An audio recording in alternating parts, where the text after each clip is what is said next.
Hello, everyone. Thanks for joining me today. And in case you didn't know, my name is Jeremy Henderson, and I'm blessed to be the pastor of Butler Church of the Nazarene, and I'm also blessed to be able to bring this devotional to you today.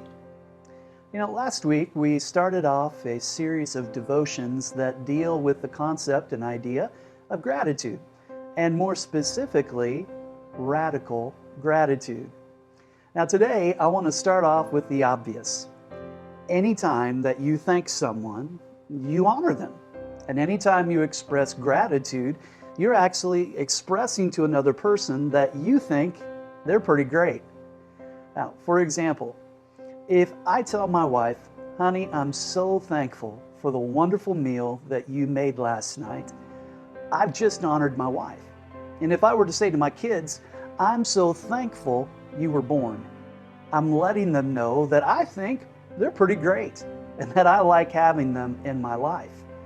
When I say thank you to someone for being present at a worship service or for opening the door for me, I'm expressing appreciation for them.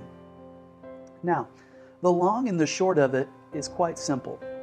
An expression of gratitude is a way in which we honor another person.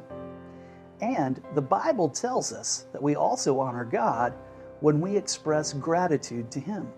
Psalm 50 verse 23 shares as much when we read, giving thanks is a sacrifice that truly honors me. Now wait a second here. How is giving thanks a sacrifice? Well, it takes time to think of things to be grateful for, doesn't it?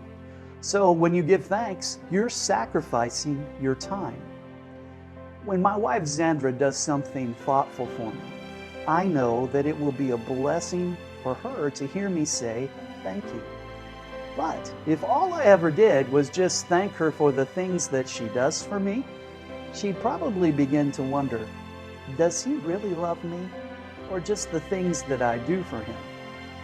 Now at some point, I need to move to a higher level of expressing gratitude, a more radical way of saying thanks, if you will, than what we normally do and experience. And this comes when we don't merely thank someone for what they do for us, but instead we thank them for who they are. You see, that's a deeper and more mature kind of gratitude. If the only time that my kids thanked me was whenever I gave them their allowance, I'd begin to wonder, do they love me or just the money that I give them? In a very similar way, my friends, it's important for us to learn to thank God for who He is, not just for what He's done for us. When we thank God for who He is, our prayer might go something like this: Oh God, thank you that your wisdom is greater than mine. Thank you that you know what will make me happy more than I do. Thank you that you're always consistent, even when I'm inconsistent. Thank you, God, for your love and your mercy, and that you are always fair. Thank you that even when I don't understand something, I know you have my best interests at heart.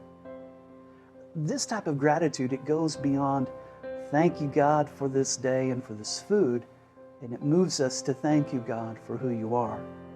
It's a radical type of gratitude because, well, not many people offer this type of thanks. But if we do, it's a type of gratitude that honors God, and it gives us deeper spiritual roots.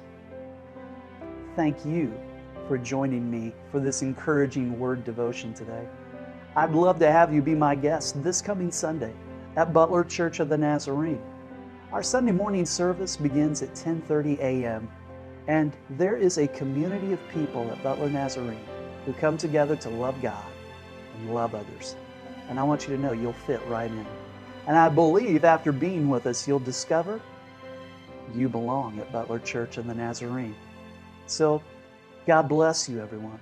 Have a great week, and I hope to see you Sunday.